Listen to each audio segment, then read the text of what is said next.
예, 안녕하세요. 홍승입니다. 예, 저는 변호사 21년쯤 하다가 로스쿨로 가서 지금 11년 했고요. 한 학기 지나면 다시 변호사로 복귀할 예정에 있는 홍승입니다. 꼬맹이 때는 배우가 꿈이었어요. 실제로 중학교 한 2학년 때까지는 무대에 꽤 올라갔습니다. 직업 프로 공연단체 아역으로 쭉 올라갔었고요. 지금은 초등학교, 국민학교 때는 수업 끝나면 극단에 연습하러 가지 않으면 방송국에 연습하러 가고 거의 뭐 그런 생활이었고요. 근데 이분들하고 생활을 하다 보니까 연극은 참 하고 싶은데 생계로는 곤란하다. 생업이 있어야겠다는 생각을 했고, 그래서 초등학교 6학년 때, 국민학교 6학년 때 결심한 것이 변호사를 하자였어요. 변호사를 하면 아마도 그쪽 업무에서도 이렇게 공연하고 관계된 무언가가 있을 것이라는 막연한 생각을 했습니다. 그랬다가 나중에 사법시험 합격하고 나서 사법연수원에서 뭐 법전 영문화 작업을 하는데 뭐 아르바이트를 뭐 하는데 그 하버드 로스쿨 다니는 학생이 여름방학 와서 저 아르바이트 하면서 같이 막 팀을 만들어서 하게 됐어요. 근데 그 친구가 무슨 한참 몇 달을 같이 일하다 보니까 나중에 미스터 홍은 엔터테인먼트 로이어가 어울린다는 거예요. 그래서 아, 내가 어릴 때 생각했던 그걸 미국에서는 얘네들은 엔터테인먼트 로이어라고 얘기하는구나. 그리고 엔터테인먼트 로라는 그런 어떤 장르가 있구나 하는 생각을 했었어요. 그래서 아마도 제가 대한민국에서는 첫 번째 엔터테인먼트 로이어일 거예요. 선배는 없어요. 독학을 해서 글을 쓰고 독학을 해서 대학 강의를 하고 그리고 미국 가서 뭐 엔터테인먼트 법 공부를 조금 하고 그리고 미국 뉴욕주 변호사 자격도 받고 뭐 그런 식으로 해서 그러다 보니까 또 뭐 대학에서 자꾸 오라는 얘기가 있어서 좀 버티다가 막판에 못 이기는 척하고 갔고요. 사실 검정고무신 사건은 좀 돌발적인 사건이에요. 제도가 크게 잘못돼서. 그래서 물론 예술가가 목숨을 끊었으니까 그건 대단히 가슴 아픈 일입니다. 그러나 저작권 제도 탓으로만 돌리기엔 적절치가 않아요. 기존의 제도가 잘 흠이 있는 게 아니고 기존 제도를 가지고도 돌릴 수가 있고, 특히 예술의 영역에서는 첫째 이른바 입봉하는 예술가, 병아리 예술가들은 계약에서 당연히 불리한 처지 있죠. 그건 뭐 우리나라뿐만 아니고 전 세계에서 마찬가지예요. 우리가 오징어 게임 황 감독이 얼마밖에 못 받았다고 얘기하는데 황 감독이 다음번 작품에서 얼마 받았을까요? 아마 엄청 받았을 거예요. 제가 아는 어떤 방송 작가는, 드라마 작가는 첫 회 60분에 500만 원을 받았습니다. 근데 그 작품이 시청률이 뭐 그렇게 좋지는 않았는데 평균은 갔어요.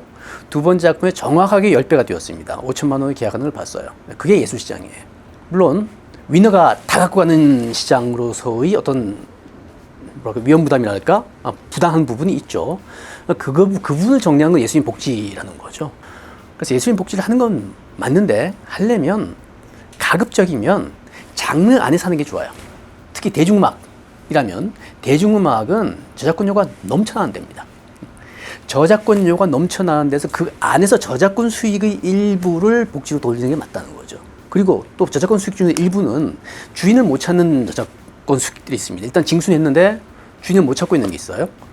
그 일정 기간이 지나면 국고로 들어가든지 아니면 목적 사업은 있어요. 목적 사업은 뭐 저작권 교육 사업 같은 걸로 많이 하고 있는데 그런 부분도 잔챙이 내 가지고 찔끔찔끔 이 사업 저 사업 돌릴 게 아니고 제가 보기에는 아예 저작권 예술인 복지 사업을 몰아서 주는 게 그게 맞지 않나 싶어요. 이 저작권 산업 내에서 예술 산업 내에서의 어떤 여력이 있어요. 여력이 있는 부분을 예술가에게 돌린다면 그나마 좀 낫지 않을까 하는 생각이고, 검증고무신 제도가 잘못했으니까 제도를 새로 만들어야 된다. 새로운 제도를 만들어야 된다. 구름빵 제도가 잘못됐으니까 새로 만들어야 된다. 그 부분 별로 전 동의하지 않습니다. 세상이 디지털로 되면서 새로운 제도들이 이제 그건 새로운 제도가 필요한 영역이죠. 세상이 디지털화 되니까 이용 상황이 다양해지고 그랬을 때 이용에 대해서는 일정한 보상이 있어야 되는 거 아니냐 하는 얘기는 유럽에서 나오고 있는 얘기고, 유럽에서 그런 제도들이 점점 강화가 되고 있습니다. 근데 또 재밌는 거는 유럽에서는 그런 식의 제도가 촘촘하게 설계가 되고 있는데 미국은 별로 그렇지가 않아요. 미국은 별로 그렇지가 않은데 현실은 또 어떠냐? 현실은 미국의 예술가들이 더 많은 걸 얻어내요. 어떻게? 협상에 의해서 얻어냅니다. 유럽에서는 제도를 통해서 하는 거고, 미국에서는 예술가들이 단체를 만들고 조합을 만들고 제작자와의 협상을 통해서 계속해서 더 많은 걸 얻어내왔어요. 지난 겨울에 일본에 좀 있으면서 일본에서 예술하는 양반들하고 만났더니 그쪽 영상산업 하는 양반들하고 만났더니 나중에 끝나고 그 양반들은 그거예요. 유럽은 제도가 훨씬 좋은데 실제로 이 현장에서 활동하는 사람들의 복지 수준, 수입은 미국이 훨씬 낫다. 참 아이러니한 일이다. 그런 얘기를 해요. 근데 지금 그렇다고 우리가 미국형만을 추구할 수는 없고요. 지금 결국 이제 유럽형으로 갑니다. 유럽형으로 가고 그와 관련해서 최근에 나오고 있는 문제들이 영상산업 부분에서 나오고 있는 문제들이 실현자들, 감독들이 OTT 환경에서 뭔가를 좀 보장해달라는 얘기를 하는 거죠. 그 부분도 맞는데 그러려면 전체 시장을 봐야 돼요. 전체 시장, 마켓 사이즈가 커지는 만큼 권리를 확보하는 것이지 마켓 사이즈, 총체적 마켓 사이즈는 마켓 사이즈가 커지지 않고 전환만 됐다면 마켓 사이즈가 전환만 됐다면 그건 새로운 권리가 나오긴 좀 힘들죠. 예를 들면 예전 LP 시장과 CD 시장은 LP가 등장하고 그다음 CD가 등장했을 땐 CD 시장이 등장하면서 LP가 없어져 버렸어요. 사라졌습니다, 실제로. 요즘 와서 다시 복고 분위기가 불면서 조금씩 나오고 있죠. 그때 이제 어떤 그 이른바 싱어송라이터가 정태춘, 박은옥 씨가 소송을 냈어요. 나는 기획사하고 계약을 했는데 계약 기간 동안 쓴 곡에 대해서는 기획사가 계속해서 복제 배포할 수 있다는 거예요. 전속 기간 끝났습니다. 계속 복제 배포를 해요. 그래서 정태춘, 박은옥 씨 어떤 얘기를 했냐면 첫 번째 계약이 잘못됐다. 계약 기간 끝났으면 못 해야 되는데 왜 계속하냐. 둘째, 내가 그런 계약을 했으니까 그런 계약이 유효하다 하더라도 나는 LP에 대해서 계약을 했다. 근데 지금 CD를 내고 있다. 법원의 판단? 당신 한글 읽을 수 있지 않냐는 거예요. 당신이 그 계약서에 서명했잖냐. 계약해놓고 딴소리 하면 안 되지. 그게 대단히 미국적인 생각이에요. 두 번째, LP 시장하고 CD 시장하고 LP가 있고 CD 시장이 늘어났다면 그때는 오케이. 그건 인정할 수 있어. 근데 시장이 바뀌었어. 마켓 사이즈가 같아. 그러면 새로운 권리는 없어. 이런 얘기예요. 그 반대되는 경우가 비교가 될 수 있는 경우가 비디오 테이프입니다. TV 드라마를 송출하고 나서 예전에는 TV 드라마 송출하면 끝났어요. 비디오 테이프라는 매체가 등장합니다. 세상에. 매체가 생겨나니까 KBS가 비디오 테이프에 드라마를 담아서 팔아요.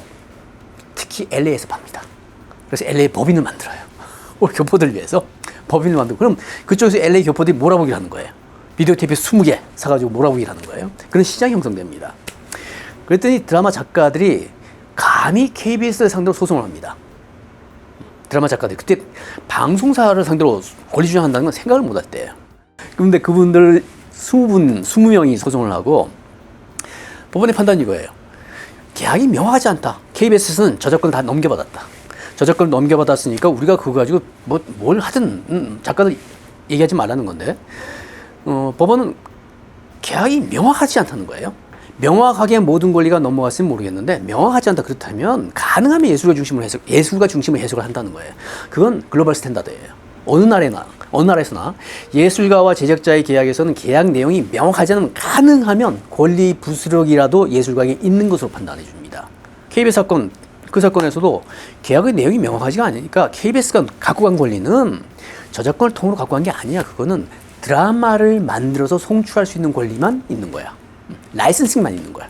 비디오 테이프 만드는 거? 그건 작가들이 몰랐어. 새로 나왔어. 그 권리는 안 줬어.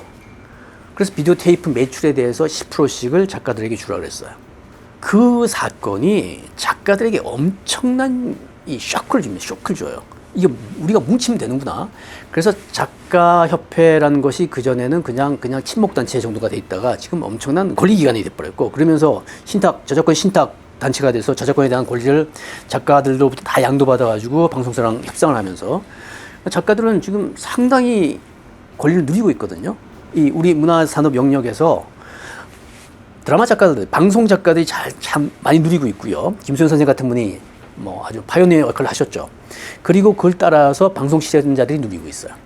공연예술 쪽에는 특히 이제 공연예술 쪽은 조금 문제가 있습니다. 과거에는 복제에 친하지 않은 예술이라고 했죠. 공연은. 이제는 영상화가 돼버리죠. 이제 복제에 친한 예술이 돼버렸어요. 과거의 연극 연출가는 관객을 보고 관객용 연출을 했는데 지금은 영상용 연출을 해요. 지금 배우들도 카메라를 보고 연기를 합니다. 그래서 공연예술과 영상예술이 이제 혼재가 돼버렸어요. 특히 코로나 이후에. 근데 재밌는 건 영화 연출가는 저작자인데 오더예요. 저작자인데 강력한 권리를 갖고 있는데 공연 연출가는 강력한 권리가 없어요. 법상으로. 실현자라고 얘기합니다. 실현자는 훨씬 더 약한 지위예요. 우리가 실현자 규정에서는 연출가를 실현자에 끼워 넣어주는 것으로 그렇게 규정을 하고 있고요. 또 저작물의 종류에서는 연극 저작물에는 유형을 두고 있어요. 연극 저작물에는 저작물의 유형이 있으면 반드시 저작자가 있어야 돼요. 저작자가 없는 저작물이 있을 수가 없어요. 연극 저작물이라는 유형을 두고 있으면 당연히 연극 저작물의 저작자가 있어야 됩니다. 그 연극 저작물의 저작자는 연출가일 수밖에 없어요.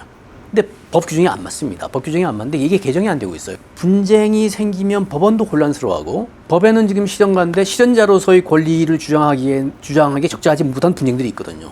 저작자가 인정되면 권리 주장이 되는데 실현자가 있기 때문에 권리 주장이 안 되는 부분이 있어요. 그래서 그런 부분은 모순적인 법 규정은 개정이 돼야 됩니다. 개선이 돼야 되는 것이고, 공연 예술이 이제 영상화되면서 공연 예술도 앞으로 산업화되는 영역이 넓어질 것이고요. 그러면 산업화 양상에 맞춘 어떤 준비는 필요하다고 보이죠. 대표적인 것이 아까 말씀드렸던 저작권 규정, 저작권 법에서 지금 약간 모순적인 그런 부분을 바로잡는 거예요.